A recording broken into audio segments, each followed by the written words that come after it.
Merci beaucoup Flora. Prochain rendez-vous de l'info, il sera midi. Sud Radio, ça roule. Laurence Perrault, Pierre Chasseret, 11h30. Ravi de vous retrouver pour ce nouveau rendez-vous de Ça roule, la plus vieille émission du nouveau Sud Radio depuis 4 ans maintenant, un peu plus d'ailleurs. Bonjour mon Gaspard. Bonjour Laurence, bonjour à tous. En studio avec nous, qui continue ses cours de conduite, ça se passe bien. Ça se passe bien. Voilà, on va enfin réussir au bout de presque 5 ans. Et notre Pierre que vous avez juste entendu rigoler au téléphone parce que vous êtes tout Pierrot, vous n'êtes pas en studio. Oh, 24 heures du Mont, Laurence, ça y est, c'est la grand-messe. C'est parti pour la plus grande course de l'année mondiale, les 24 heures du Mont. Et bien évidemment, je suis sur place pour essayer de vous faire profiter un petit peu de toutes les anecdotes, de tout ce qui s'y passe. On en parlera beaucoup, notamment dans notre deuxième partie d'émission.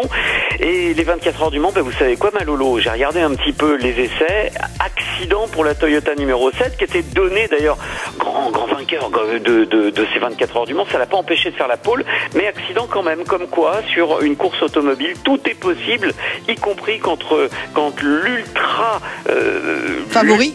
L'ultra favori est impliqué dans des petits accidents. Voilà, la Toyota numéro 7 avec les pilotes Kobayashi, Conway, Lopez qui malgré l'accident sont en pole position pour le départ cet après-midi à 14h. On parlera du Mans, entre autres avec Bruno Van Den Stick qui est le speaker officiel depuis des années des 24 heures du Mans qui sera avec nous et qui nous accorde son temps malgré le fait que la course va démarrer dans moins de 2 heures maintenant. Et puis on parlera aussi d'autres sujets, des sujets qui font un petit peu criser. La fin de la vente des véhicules électriques d'ici 2040, est-ce vraiment réaliste? On en parlera avec Fabien Cohen-Solal et je sais vous, alors qu'on est aux 24 heures du Mans, ça paraît complètement ubuesque cette annonce. Mais c'est pas la fin de la vente des véhicules électriques, c'est la fin de la vente des véhicules thermiques. Thermique, pourquoi j'ai dit électrique? Oh le lapsus révélateur. Parce qu'on a une députée, Delphine Batho, qui elle de son côté dit 2040, et si on faisait 2030? Elle a même proposé un amendement qui a été rejeté bien évidemment. Elle voulait interdire la vente des voitures à motorisation traditionnelle dès 2030, absolument impossible. Alors on va parler effectivement de la fin des ventes des véhicules thermique et gaz naturel d'ici 2040 avec notre invité Fabien Cohen-Solal qui est entre autres fondateur de Auto Origine et qui va nous proposer son éclairage sur ce sujet. Autre sujet également, l'UTAC qui inaugure le premier centre d'essai pour véhicules autonomes à Montlhéry. Ça va se passer le 17 juin, c'est-à-dire lundi, et nous serons en compagnie de Laurent Benoît qui est le président de l'UTAC. On parlera évidemment de voitures autonomes également. Et puis bien sûr mon Pierrot, puisque vous y êtes, à partir de midi, place aux 24 heures du Mans. Voilà, c'est attendu. Le beau temps va être avec vous. L'année dernière, c'était déjà le cas. C'est une grande fête populaire, au-delà d'être une fête d'un sport mécanique. Oui, c'était chaud et c'était même amusant. C'est amusant de regarder un petit peu ce qui se passe dans les stands parce que les pneumatiques qui avaient été prévues, notamment pour débuter ces 24 heures du Mans, étaient des pneumatiques pluie, bien évidemment.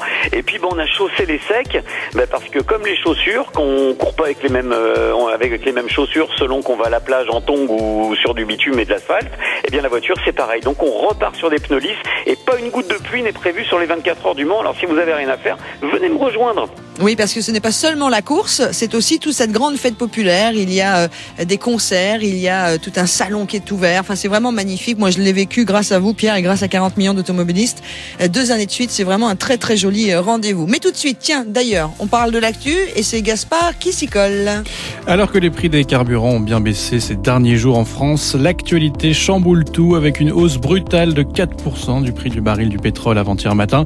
La cause, 2 nouvelles attaques contre des pétroliers. 2 navires ont été attaqués, mais un seul a coulé. Aucun blessé n'est à déplorer et les marins ont été recueillis temporairement en Iran. Seule bonne nouvelle d'une affaire qui pourrait avoir de lourdes conséquences. En effet, les États-Unis qui ont reçu des appels de détresse annoncent que cette attaque pourrait provenir de mines iraniennes. La conséquence de ces attaques est en tout cas immédiate avec une hausse qui pourrait rapidement annuler la baisse constatée des prix à la pompe de ces derniers jours. Pierre, décidément pas de répit pour le porte-monnaie des automobilistes. Non, pas de répit, puis je vais rappeler juste un chiffre, Gaspard, qui va commencer à vous intéresser dans quelques jours dès que vous aurez votre permis de conduire.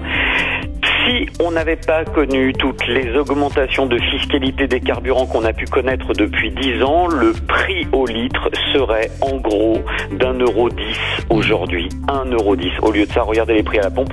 Vous allez vite comprendre que finalement la surtaxation des Français nous empêche de partir en vacances, nous empêche de partir en déplacement. Et n'oubliez pas que l'objectif gouvernemental est de réduire par 10 le nombre de voitures en France. J'ai du mal à comprendre. Réduire par 10 le nombre de voitures en France, à votre avis, c'est la voiture de qui va partir? Eh bien, la voiture de ceux qui n'ont plus les moyens de l'entretenir. En parlant justement du porte-monnaie des automobilistes, celui-ci saigne de plus en plus, c'est un fait. La voiture coûte de plus en plus cher aux Français. Selon la 10e édition de l'étude barométrique annuelle Les Français et l'automobile, réalisée par le cabinet Kantar sur le compte d'Aramis Auto, une part de plus en plus importante des automobilistes rencontre des difficultés à gérer son budget auto. 88% des Français déclarent surveiller de très près leurs dépenses automobiles, une source importante de stress puisque posséder une voiture demeure indispensable pour 73% de la population. Conséquence, plus de la moitié de ces automobilistes se retrouvent dans l'obligation de changer leurs habitudes. 46% vont même jusqu'à limiter leurs déplacements, voire à les annuler. Pierre, c'est quand même un comble de ne plus pouvoir prendre sa voiture quand on le souhaite car elle coûte trop cher. Elle coûte trop cher, et puis à côté de ça, vous avez aussi les interdictions de circulation, les restrictions qu'ils ont mises en place, notamment par la ville de Paris. Et ne riez pas si vous habitez ailleurs qu'à Paris, parce que la difficulté, c'est que quand ça touche Paris, vous pouvez être sûr que 10 ans plus tard, ça touche aussi les autres villes. Je rappelle que la ville de Paris vient d'annoncer, il y a 2 jours maintenant, juste 4 nouvelles zones qui vont être entièrement piétonnisées en plein Paris autour des monuments emblématiques. Alors ça paraît beau sur le papier, mais pour aller les visiter, chers amis, il faudra quand même venir en voiture. Et je me demande bien comment vous allez faire. Nous allons maintenant rentrer dans une dimension parallèle où les véhicules électriques ont pris le pas sur les véhicules thermiques. Évidemment, c'est complètement faux et heureusement puisque les bornes de recharge posent déjà problème en station. Si une pompe tombe en panne, il suffit de prendre la suivante. Pour les bornes, c'est une toute autre histoire. Quand le même problème survient chez un grand opérateur de bornes de recharge, c'est tout son réseau qui en subit les conséquences. C'est justement ce qui s'est passé il y a quelques jours en France avec SPIE, le spécialiste de l'énergie. Du 8 au 10 juin dernier, ce sont 15 réseaux nationaux de bornes de recharge qui sont tombés en panne, évidemment en plein week-end prolongé où tout le monde est sur l'autoroute. Au total, 1216 bornes auraient été HS selon nos confrères de ChargeMap. Pierre, franchement, l'électrique, c'est pas pour tout de suite. Non, c'est pas pour tout de suite. On voit qu'on essaie de le développer à fond, mais malheureusement, je crois que la France est toujours pas équipée pour recevoir une augmentation du parc électrique. Et quand bien même, j'ai l'impression qu'avec un véhicule qui n'excède pas les 200 km d'autonomie, ou bien il faut mettre un prix stratosphérique, on n'est juste pas prêt à avoir ce type de véhicule que le gouvernement semble vouloir nous imposer. Effectivement, on continuera de parler de tout cela puisque ça fait partie des sujets régulièrement traités dans Ça roule. Tiens, un sujet d'ailleurs, vous l'avez vu passer, la fin de la vente des voitures thermiques, a priori confirmée pour 2040. L'Assemblée nationale a voté pour l'interdiction, c'est quand même dingo ce qui se passe, qui interviendra officiellement en 2040. Les véhicules hybrides seraient également concernés par cette loi. On en parle avec vous au 0826 300 300. Vous êtes les bienvenus pour nous donner votre avis sur cela. Et on en parlera aussi avec Fabien Cohen-Solal, qui est fondateur de Auto Origine et qui va nous éclairer sur ce sujet. On est avec vous au 0826 300 300. Vous êtes bien sûr les bienvenus pour réagir en direct. Parlons vrai sur Sud Radio. Sud Radio. Ça roule. Pierre Chasseret. Laurence Perrault. Sud Radio 0826 300 300, toujours avec notre ami Pierrot qui va pas me prêter sa plume mais qui est en direct du Mans. Ça se passe bien? Vous sentez que ça monte un peu l'ambiance là à 11h, presque 11h30? Oui, ça monte. On voit qu'on s'approche du moment du départ qui est toujours l'apothéose. Et ce qui est génial cette année, c'est qu'on va pouvoir la faire sous le soleil. C'était quand même pas gagné sur le circuit des 24 heures du Mans quand on voyait la météo il y a encore une semaine.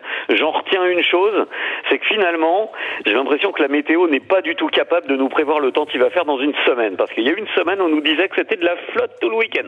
Tant mieux, tout va bien se passer. Il y a déjà du monde en place, beaucoup de monde en place, et c'est tant mieux pour le sport mécanique et l'automobile, n'en déplaise à tous ceux qui veulent la tuer en France. Oui, exactement. Tiens, d'ailleurs, puisque vous parlez de ça, Pierre, nous allons tout de suite évoquer ce sujet qui est arrivé avec les députés qui votent la fin des véhicules thermiques pour 2040. Gaspard. La France dira bientôt adieu aux voitures thermiques. Mardi dernier, les députés ont validé l'arrêt de la vente des véhicules à carburant fossile en 2040. La mesure adoptée par 62 voix contre, 6 et 17 abstentions fait partie de projets de loi d'orientation des mobilités. Son but, permettre d'atteindre la neutralité carbone dans les transports terrestres d'ici 2050. On va en parler bien sûr avec vous, Pierre, votre avis, mais aussi avec notre invité, Fabien Cohen-Solal. Bonjour Fabien. Bonjour. Vous êtes fondateur d'Auto-Origine.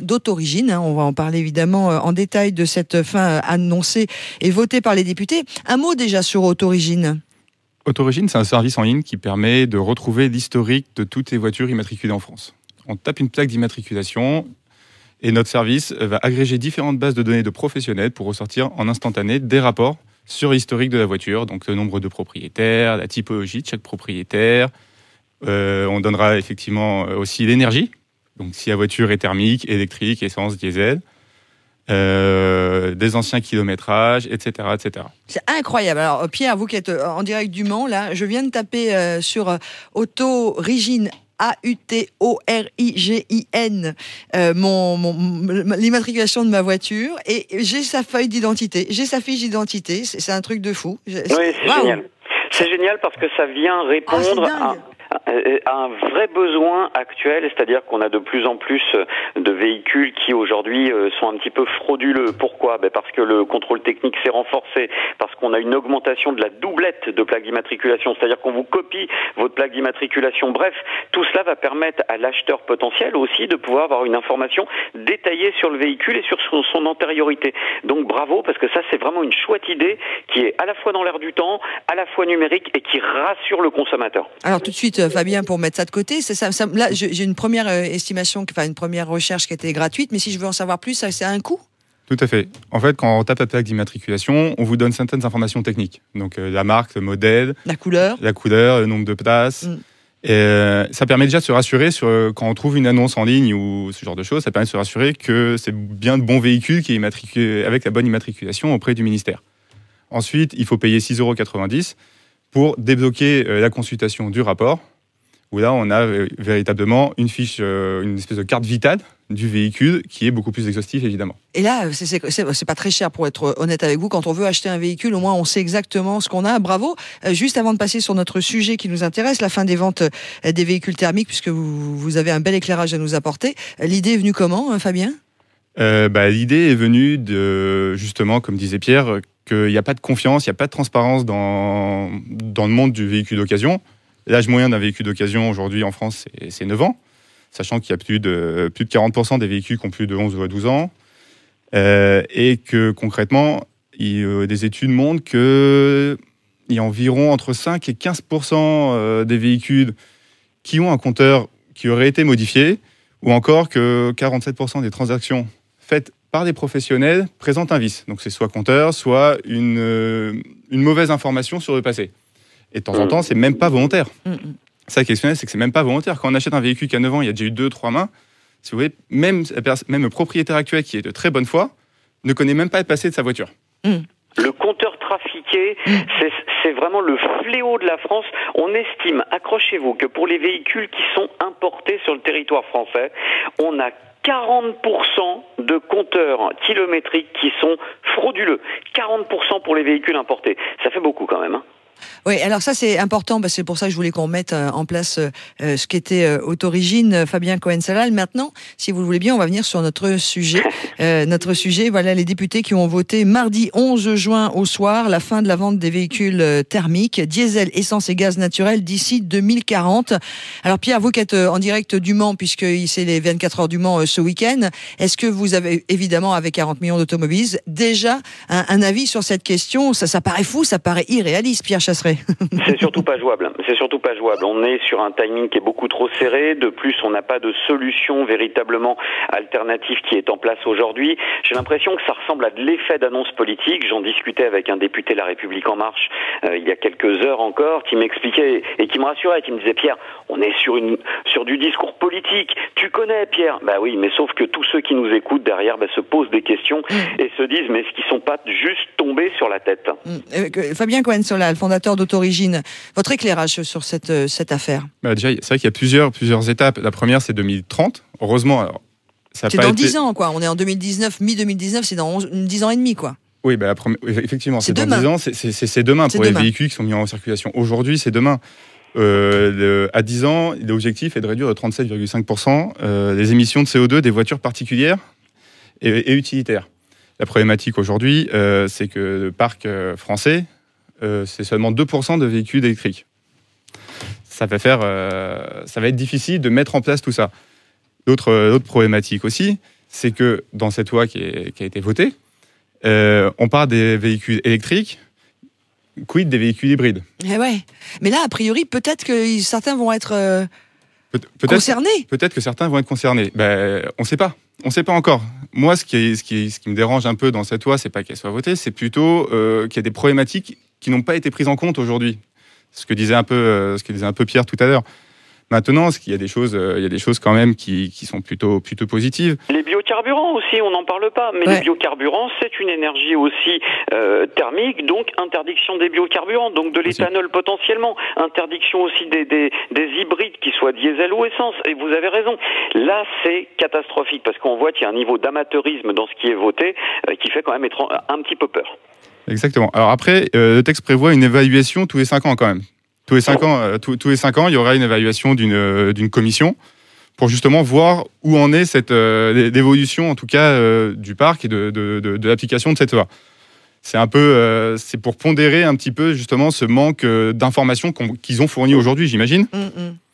Mais il y a beaucoup, la problématique se pose pour toute la chaîne de valeur, c'est-à-dire du constructeur jusqu'au consommateur final. Finalement, dans les véhicules. Hein. Mais concrètement, moi je vais être très béotienne, et puis parlons vrai, on est en 2020 dans 6 mois, on est d'accord, en gros, j'exagère un peu, mais on est dans ces eaux-là. Ça veut dire que dans 20 ans, tout ce qu'on connaît aujourd'hui de véhicules majoritaires sur les routes de France, et d'Europe, et de Navarre, n'existeront plus. Comme vous le dites, économiquement, comment on fait? Au niveau des métiers liés à l'automobile, comment on fait en 20 ans, aussi rapidement pour changer tout ça? Je dis pas que c'est impossible. Je pose une question. Comment fait-on? Réorganiser totalement la production pour tous les constructeurs. Alors, en France, dans toute Europe, pour l'instant, ça n'a pas été voté dans toute Europe, mais déjà en France, c'est déjà très compliqué. Sachant qu'aujourd'hui, un véhicule qui sera vendu dans 5 ans, 6 ans, forcément, il aurait vocation à rouler jusqu'en 2040, sans problème, parce que de toute façon, la qualité des véhicules a augmenté, c'est amélioré, donc les véhicules roulent de plus en plus longtemps. C'est-à-dire que même aujourd'hui ou dans 5 ans, quel est l'intérêt d'un particulier d'acheter un véhicule thermique, sachant que la revente c'est ça. Va être compliquée? Pierre? Oui, pas jouable. Pas jouable parce que, regardez Laurence, quand on y réfléchit bien, on parle de 20 ans. Mais 20 ans, c'est quoi? C'est quasiment rien. On est, comme vous dites, dans 6 mois en 2020. Ça veut dire que 20 ans auparavant, on était en l'an 2000. Les motorisations hybrides de chez Toyota notamment existaient déjà. Est-ce que vous avez vraiment l'impression qu'il y a eu une révolution dans le monde de l'automobile en 20 ans? 20 ans, c'est pas suffisant. Donc, l'évaluation tous les 5 ans à laquelle veut procéder le gouvernement, ça veut juste dire, on a voté un truc qui est impossible à mettre en place et on le sait. Par contre, on fait peur aux Français et on les incite à ne plus racheter de voitures. C'est ça le fond. Le fond, c'est ça. Mais alors du coup, ça veut dire qu'on va avoir une économie du monde de l'auto qui va se casser la figure très rapidement. Il va y avoir des emplois qui vont être mis en jeu. Si on change, parce qu'à un moment ou un autre, on est d'accord sans doute que le moteur thermique va disparaître, quoique les constructeurs français, en l'occurrence, et sans doute pas que, ont fait un vrai travail anti-pollution, on le sait, Pierre. Et on applaudit des deux mains, voire même des 2 pieds. Mais concrètement, est-ce que c'est pas... Alors, évidemment, ça nous paraît aberrant, même si dans 60 ans, effectivement, on aura ces véhicules qui seront plus des véhicules dits thermiques classiques, mais ils ne pouvaient pas juste arrêter de voter des lois aussi... je sais pas, moi, il y a quelque chose qui me dépasse dans le bon sens. Non, parce que n'oubliez pas, Laurence, on est en train... on est en train? Non, on n'est pas en train, on est en voiture. on entre dans un monde où aujourd'hui on veut faire croire que l'opposant de toute l'écologie, c'est la voiture. Que posséder une voiture, c'est ne plus être écolo. Maintenant, quand quelqu'un vous parle, il vous dit « Ah oui, mais moi je prends pas ma voiture. Oui, mais moi je roule pas en diesel. » On s'en fiche. La réalité, c'est qu'on ne mise plus sur la recherche et développement et sur une vision positif de l'avenir, on est en train de réfléchir uniquement à une vision de décroissance. C'est-à-dire qu'aujourd'hui, on est dans un monde qui s'est battu pour avoir des innovations technologiques. Et alors, aux 24 heures du Mans, quand on voit la Toyota hybride qui est en tête pour l'instant en tout cas en pôle, on s'aperçoit bien que l'innovation technologique permet de réduire les émissions polluantes. C'est l'innovation qui permet de réduire les émissions. C'est pas le fait de se passer des choses. Est-ce que vous avez envie de vous passer de votre téléphone? Non. Est-ce qu'on a envie de se passer de la radio? Non. Est-ce qu'on a envie de se passer de la voiture? Non. Fabien Cohen-Solal, il y a un autre sujet également, c'est aussi le coût pour l'État. Ah bah, il y a un coût d'infrastructure. Parce qu'il faut organiser tout ça, toutes ces bornes. Ce que je veux dire par là, c'est qu'il n'y a pas que nous, propriétaires de nos voitures, qui vont être impactés. Il y a tout un impact, et pas que économique, mais aussi pour l'État. Il y a un coût énorme pour l'État. Alors, il y a tout ce qui est aide. Parce qu'aujourd'hui, comme le disait Pierre très justement, le coût d'un véhicule électrique est très élevé, est beaucoup plus élevé. Donc, l'État doit subventionner. Donc, il y a les bonus et les super bonus pour favoriser un peu cette acquisition. Et encore, ça a du mal à démarrer. Parce qu'aujourd'hui, encore en 2018, la vente, l'immatriculation des véhicules d'occasion, des véhicules électriques représentait 1,5% ou 1,63%, il me semble, sur l'ensemble des véhicules français. Du parc automobile, quoi. Du parc automobile. Il y a les taxes. Vous parliez des taxes tout à l'heure. Ça représente, il me semble, entre 35 et 40 milliards d'euros par an. C'est un coût assez fort. C'est clair. Il y a également tout ce qui concerne l'emploi. Parce qu'aujourd'hui, on estime entre 60 et 70 000 emplois en danger sur l'évolution. Même si, à côté de ça, il va y avoir la création de nouveaux emplois également. Mais ce ne sont pas les mêmes. Évidemment, c'est pas les mêmes qualifications. Qu'est-ce qu'on fait des gens qui travaillent dans le monde de l'auto aujourd'hui? Enfin, ça pose plein de questions, en fait. Ça, c'est une question qu'on se pose, mais malheureusement, l'État n'a pas, ou les députés qui ont voté cette loi, je ne sais pas, aujourd'hui, il n'y a pas d'élément de réponse. C'est le problème. Alors, le problème, et on va en reparler dans quelques instants, puisqu'on reste sur ce sujet, avec les députés et qui ont voté la fin de la vente des véhicules thermiques d'ici 2040. Est-ce que ces députés sont conscients du domaine, du milieu, de l'univers? On en parle avec vous parce que ça paraît tellement aberrant. Ils n'ont pas pu prendre cette décision juste pour l'écologie. Enfin, il y a un truc, à un moment, quand tu vas prendre une décision qui va embarquer un pays et un peuple, normalement, si tu es un peu cérébré là-haut, tu te renseignes normalement auprès des gens du milieu, auprès des professionnels de la profession, comme on dit. Allez, on continue d'en parler. Moi, je trouve qu'on marche une fois de plus sur la tête. Et vous, qu'en pensez-vous? Vous êtes les bienvenus, 0826 300 300. Comprenez-vous qu'ils aient voté la fin des véhicules thermiques d'ici 2040? Est-ce que pour vous c'est réaliste? Est-ce que pour vous c'est nécessaire? Ou est-ce que pour vous c'est complètement ridicule? Rejoignez-nous sur Sud Radio. Sud Radio, ça roule. Pierre Chasseret, Laurence Perrault. Et toujours avec notre Pierre en direct du Mans, où évidemment ce gros week-end des 24 heures du Mans, avec une belle fête autour, parce que on n'en parle pas assez, mais c'est vrai qu'il y a des campings partout. Faites attention pour vous garer, prenez un peu vos mesures, parce que il y a des gros parkings, mais des fois ils sont complets. Il y a une grande fête, il y a des concerts, il y a plein de choses quand même. C'est pas que le sport mécanique et automobile, Pierre. Ouais, tiens, hier soir c'était le concert de Coq Robin, donc on est vraiment sur des événements qui sont très familiaux. Il y a la grande route, il y a des activités pour les enfants. Pas loin du circuit des 24 heures, vous avez aussi tous les simulateurs de conduite sur le circuit de karting. Donc il y a beaucoup de choses à faire. C'est vraiment, et pour ceux qui viennent, je m'aperçois que c'est un événement ultra familial. Ce n'est pas qu'une course auto, c'est un état d'esprit, c'est une ambiance, c'est des décorations urbaines. Voilà, c'est peut-être le moment d'aller visiter Le Mans un peu, quoi. Ah oui, en plus, et c'est vraiment un très très beau rendez-vous. Vraiment, même si vous n'êtes pas super passionné de sport auto, n'hésitez pas un jour à y aller en famille, parce que comme tu le dis, Pierre, c'est un rendez-vous familial. Allez, on revient sur le sujet qui nous intéresse depuis le début, depuis 11h sur Sud Radio ce matin. La fin de la vente des véhicules thermiques annoncée par les députés. Est-ce réaliste? On continue d'en parler. Et là, moi, la question que je posais, Pierre et notre invité Fabien Cohen-Solal, qui est le fondateur de Autorigine, qui permet de tout savoir sur votre véhicule quand vous l'achetez d'occasion, de savoir ses anciens propriétaires, son kilométrage, avec toutes les informations. C'est comment ça se fait que des députés ne se mettent pas près des professionnels ou ne se renseignent pas de la réalité du marché de l'auto en France et en Europe pour voter ce genre de loi fin des véhicules thermiques en 2040. Enfin, Fabien Cohen-Solal, moi, ça me paraît aberrant, quoi. C'est vrai que c'est des questions qu'on peut se poser. Alors peut-être qu'ils l'ont fait et qu'ils n'ont sorti aucun élément pour le moment. Ils ont juste fixé un seuil, donc 2040, fin des voitures thermiques et 2050 des empreintes carbone. Maintenant, ils se sont dit, c'est aux professionnels de s'adapter. Et ça, sans autre élément de réponse pour le moment.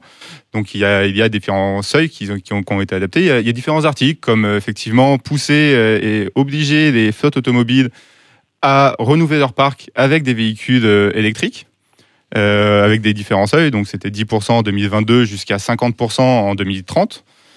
Mais à part ça, sur tout ce qui est infrastructure, tout ce qui est emploi, sur tout ce qui est budget, c'est des éléments, c'est des questions qu'on peut se poser. Même si, encore une fois, tout ça va dans le bon sens de favoriser les véhicules électriques. C'est plus sur le timing et sur les éléments de réponse proposés pour le moment qui pose question. Alors évidemment, on continue d'en parler. On a vous au 0826 300 300. Vous pouvez nous rejoindre et donner votre avis. C'est David que l'on accueille tout de suite sur Sud Radio. Bonjour David. Oui, bonjour. Merci d'être avec nous. Jolie voix, dites donc. Merci. Alors c'est confirmé, l'Assemblée nationale a voté pour l'interdiction de la vente des véhicules thermiques qui interviendra officiellement en 2040. Vous en pensez quoi? Quel est votre avis sur la question? Mettre des dates comme ça aussi lointaines, on a vu ce que ça donnait pour les centrales nucléaires. Donc, je suis pas certain que. Alors, ça peut faire activer peut-être le changement, mais il est pas. Cette date n'a aucun sens. Aujourd'hui, on sait faire de la voiture électrique, mais est-ce que c'est la seule ressource pour l'avenir? Je suis pas certain. Et puis, il n'y a pas que la voiture électrique. C'est vrai qu'il y a sans doute plusieurs possibilités de motorisation. Mais vous trouvez que c'est... Enfin, 2020, vous dites que c'est trop loin, vous? 2040, vous dites que c'est trop loin. Ce n'est que dans 20 ans. C'est que dans 20 ans. Mais est-ce que on sait les énergies qu'on va... On sait qu'aujourd'hui... Si ça peut faire accélérer les nouvelles énergies, tout ce qui peut sortir, ce ne sera pas que l'électrique, effectivement. Il y a le moteur hydrogène, il y a plein de ressources possibles. Si ça peut faire accélérer les choses et mettre des dates comme ça pour que les professionnels s'investissent encore plus, je dis que c'est bien. Moi, je fais le choix déjà de passer à la voiture électrique, là, ma prochaine voiture, parce que voilà, une petite fibre écolo. Je suis en production autonome énergie sur une activité, donc je produis ma propre électricité, donc je vois un intérêt commun. Vous habitez où, David? En Corrèze. D'accord. Parce que j'allais vous dire, effectivement, quand on habite en ville, c'est peut-être pratique d'avoir l'électrique. Vous venez de me prouver que vous n'êtes pas en ville, vous, en Corrèze. Moi, je suis à la campagne. Vous à la campagne. Oui, mais les voitures aujourd'hui électriques, il y a des autonomies de 300 km, ça fonctionne très bien. Elles sont trop chères, c'est ce qui freine un peu le développement aujourd'hui. Mon seul problème là-dedans tout ça, c'est qu'on fait l'électricité avec des batteries qui sont fabriquées au bout du monde. Et si on veut regarder le côté écologique, on n'y est pas, quoi. J'aime beaucoup votre intervention, David, puisque Pierre, vous qui êtes en direct de 24 heures du Mans, où c'est la course encore, on n'est pas sur la course des 24 heures en e-Formule 1. Mais non, du coup, l'éclairage et la position de David est intéressante. Est-ce que 2040, c'est pas juste pour obliger tout le monde à se bouger les fesses rapidement? Non, c'est de la politique, j'entends, et c'est très bien. Si David, vous avez envie de rouler en voiture électrique, pourquoi pas, grand bien vous en fasse. Moi, je vois pas de problème à cela. Mais il faut faire très attention dans ce qu'on dit. Quand on dit, c'est parce qu'en fait, on a une fibre écolo. Mais depuis quand un véhicule électrique est un véhicule qui est bon en termes d'écologie? En quoi c'est bon? On parle d'énergie hydrogène, mais la production elle-même de l'hydrogène est une catastrophe environnementale. Je suis d'accord. Ah ouais, donc en faisant ça, on n'est pas en train de dire, David, qu'on va booster les constructeurs pour qu'ils fassent autrement. En faisant ça, on est en train de les condamner à une seule énergie en tuant, par exemple, tout ce qui est biocarburant, l'éthanol, les biodiesels de synthèse, bref, tout ce qu'on pourrait créer d'autre eh bien, c'est rejeté. Alors, j'ai entendu le discours d'Édouard Philippe la dernière fois. Je suis pas trop d'accord avec ça, moi. Moi, je suis agriculteur. Attends, David, pourquoi vous n'êtes pas d'accord avec l'éthanol ? Parce que moi, je suis agriculteur. D'abord, les terres doivent être destinées déjà à nourrir les hommes et pas faire tourner les véhicules. Hein, parce que mais on exporte l'éthanol produit. Ouais. La production d'éthanol française est exportée pour la plupart. Donc on pourrait en consommer une partie. Deuxième point, n'oubliez pas, pour l'instant, on est quand même dans un système où on vous incite à basculer sur l'électrique. J'ai entendu le discours d'Édouard Philippe. J'ai pas pu m'empêcher de penser que le fait qu'il ait bossé dans une grande entreprise électrique française, j'ai l'impression que ça a un petit lien quand même sur le fait qu'il booste ce marché de l'électrique. Et alors j'ai une question à vous poser, moi, David, Pierre et notre invité Fabien Cohen-Solal. Fabien Cohen-Solal, je vais y arriver, fondateur de Autorigine. C'est qu'est-ce qu'on fera du parc actuel ? Qu'est-ce qu'on va faire des millions de voitures qui sont en moteur thermique ? Mais oui, mais c'est pas. On est d'accord, mais c'est pas écolo non plus. Comment enfin, je sais pas, Fabien, vous avez un regard là-dessus ? Les recycler, mais l'exporter surtout. Donc on va déplacer. On va les envoyer en Afrique. On va les envoyer dans des pays, soit en Afrique, soit en Europe de l'Est, souvent. Voilà. C'est ce qui se passe aujourd'hui avec nos anciennes voitures. Mais alors c'est pas bien. Enfin, évidemment que c'est pas bien. C'est con ce que je viens. Pardon, c'est bête ce que je viens de dire. Excusez-moi, pardon à tous ceux qui écoutent Sud Radio. Mais je veux dire, il y a un moment, c'est qu'on déplace les problématiques pour avoir montrer patte blanche en fait. Nous, on sera le bon élève, mais à l'échelle mondiale, ça sert à rien. Alors que notre planète, c'est au niveau mondial qu'il faut faire attention et qu'il faut. Enfin, Pierre. Oui, mais moi je comprends pas parce que j'ai l'impression qu'on est en train d'essayer d'orienter la population vers une seule énergie en faisant croire qu'on en développe plusieurs. Pour l'instant, on est juste en train d'embêter tout le monde. Quand je vois que l'Assemblée nationale vient de voter l'obligation pour les constructeurs automobiles de mettre des messages publicitaires, d'intégrer à leurs messages publicitaires le fait qu'il faut promouvoir les transports en commun, je me demande si on n'est pas tombé un petit peu sur la tête aussi, hein. Est-ce que ça peut vouloir dire, David, après je vous libère, Fabien Cohen-Solal, fondateur de Autorigine, et Pierre, vous qui êtes en direct des 24 heures du Mans, puisqu'on va en parler dans le deuxième sujet, puisque c'est le week-end des 24 heures du Mans et que ça roule lié avec vous, Pierre Chasseret, de 40 millions d'automobilistes. Est-ce que ça veut pas vouloir dire aussi un petit peu que le gouvernement actuel ou ceux qui votent, parce que il y a eu une grosse, comment on dit, ils ont voté à plus de 62, une grosse majorité. Est-ce que ça veut dire que ce gouvernement nous prend pour des... Non. Quand même. On est des moutons, hein. On nous oriente là où on veut nous orienter, hein. Aujourd'hui, on veut nous faire tourner à l'électrique. On va taxer de plus en plus l'électricité, donc ça va coûter de plus en plus cher aussi, de rouler à l'électrique. Mais voilà, et demain peut-être on reparlera de thermique parce qu'on a des moteurs qui seront encore plus performants, qui consommeront plus rien du tout. Donc l'impact écologique, il sera minime, même sur des moteurs thermiques. Donc, je pense que le moteur thermique n'est pas mort, moi. En tout cas, la loi effectivement nous oriente plus complètement vers l'électrique. Alors effectivement, la taxation, je pense, va évoluer sur l'électricité, etc. Maintenant, alors il y a quand même des bons points sur la détention des véhicules électriques. Pour faire un bémol, en entretien, ça coûte quand même nettement moins cher qu'un véhicule thermique. Mais après, la grosse problématique, effectivement, ça va être pour tout ce qui est centre de réparation, centre auto, qui n'auront plus de vidange, plus de courroie, plus rien à changer. Ça va devenir aussi compliqué pour eux en termes d'emploi, de toute façon. Ça c'est important et juste une chose quand même parce que au-delà du fait qu'a été votée la fin de la vente des véhicules thermiques d'ici 2040, il y a aussi plusieurs mesures qui veulent être mises en place par le gouvernement, dont la fin de production de charbon en France en 2022, la réduction globale de la consommation d'énergie fossile à moins de 40% en 2030. Alors on va quitter le monde de la voiture, mais ça veut dire aussi que tout le chauffage au fioul, c'est-à-dire que chaque foyer, vous êtes chauffé comment vous, David, en Corrèze ? Oh, je suis chauffé au gaz, moi. D'accord, donc vous êtes tranquille. Voilà. Mais tous ceux qui ont une chaudière à fioul, enfin pour l'instant par rapport à ce qu'ils disent, quoique oui, je viens de dire une bêtise, on va demander à tout le monde d'enlever la chaudière à fioul et ça va y avoir des coûts. Nous, c'est une question qu'on se pose dans notre email parce qu'il faut changer la chaudière qui est à fioul et effectivement, on commençait à regarder pour la remplacer par une chaudière à fioul. Mais on s'était dit que si dans 7 ans, 8 ans, on nous obligeait encore à la remodifier. Donc effectivement, on sera obligé, je pense, de la changer dès aujourd'hui et pour enlever cette chaudière à fioul. Pierre ? Oui. Joli, c'est mieux.